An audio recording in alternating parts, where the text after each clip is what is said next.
Ilustrasi. Contoh soal. Untuk memudahkan pemahaman berikut ini, asumsi yang diberikan dalam soal yang pertama.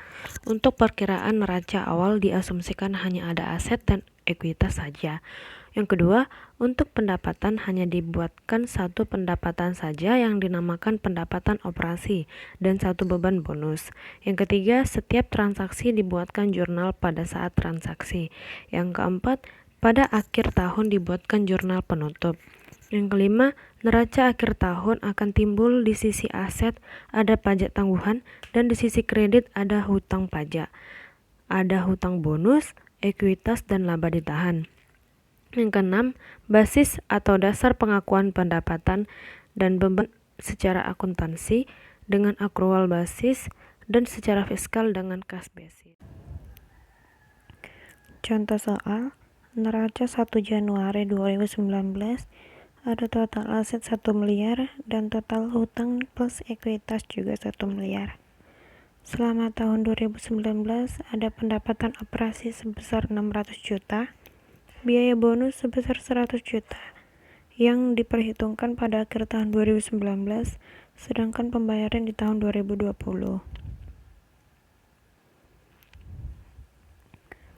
Perbedaan perlakuan akuntansi dan pajak. Standar akuntansi keuangan, yaitu biaya bonus diakui pada saat terjadinya atau accrual basis, yaitu pada akhir tahun 2019 atas pendapatan tahun 2019 dengan jurnal yang pertama, aset yaitu kas atau bank, didebit 600 juta, pendapatan dikredit sebesar 600 juta. Biaya bonus sebesar 100 juta didebit dan hutang bonus sebesar 100 juta dikredit. Nah, untuk peraturan perpajakan, yaitu secara fiskal beban bonus tersebut belum diakui pada tahun 2019 karena belum ada pembayaran secara kas atau kas basis, sehingga pada akhir tahun 2019 akan terjadi koreksi positif dan menambah laba penghasilan kena pajak. Nah, untuk rekonsiliasi fiskal, pendapatan sebelum bonus di komersil 600 juta, tidak ada koreksi positif dan negatif, di fiskalnya juga 600 juta. Beban bonus ada 100 juta di komersil, di fiskalnya 0 hingga muncul koreksi positif sebesar 100 juta. Nah, untuk laba setelah bonus ada 500 juta dikurangkan 600 dikurang 100 sama dengan 500, dan untuk di fiskal tetap 600. Nah, pajak 25%, 25% dikali 500 sebesar 125 juta, dan 25% untuk fiskal dikali 600 juta sama dengan 150 juta.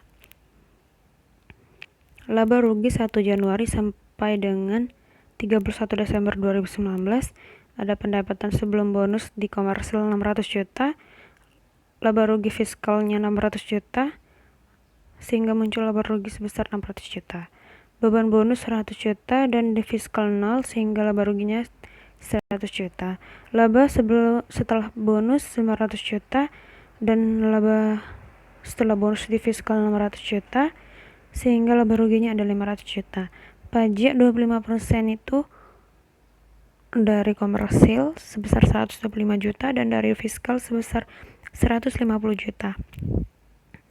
Nah, laba ruginya jadi 150 juta. Laba setelah pajaknya yaitu 350 juta. Sedangkan pendapatan pajak tanggungan 25 juta itu dijumlahkan jadi dapatlah laba setelah pajak 375 juta. Nah, jurnal pencatatan pendapatan. Perkiraan yang aset didebit sebesar 600 juta dan dikredit pendapatan operasi 600 juta. Yang kedua, biaya bonus 100 juta di debit dan hutang bonus 100 juta dikredit. Jurnal untuk pencatatan PPh pada tahun 2019. Pajak penghasilan di debit 150 juta, aset pajak tangguhan di debit 25 juta, dan hutang pajak dikredit 150 juta, pendapatan pajak tangguhan dikredit 25 juta. Nah, jurnal penutupnya yaitu pendapatan operasi 600 juta di debit, pendapatan pajak tangguhan 25 juta di debit, Dan di kreditnya ada pajak penghasilan 150 juta, biaya bonus 100 juta, laba ditahan 375 juta. Dan yang terakhir ada neraca 31 Desember 2019. Ada aset awalnya 1 miliar, aset setelah operasinya 600 juta, aset pajak tangguhan 25 juta. Sehingga total asetnya ada 1 miliar 625 juta.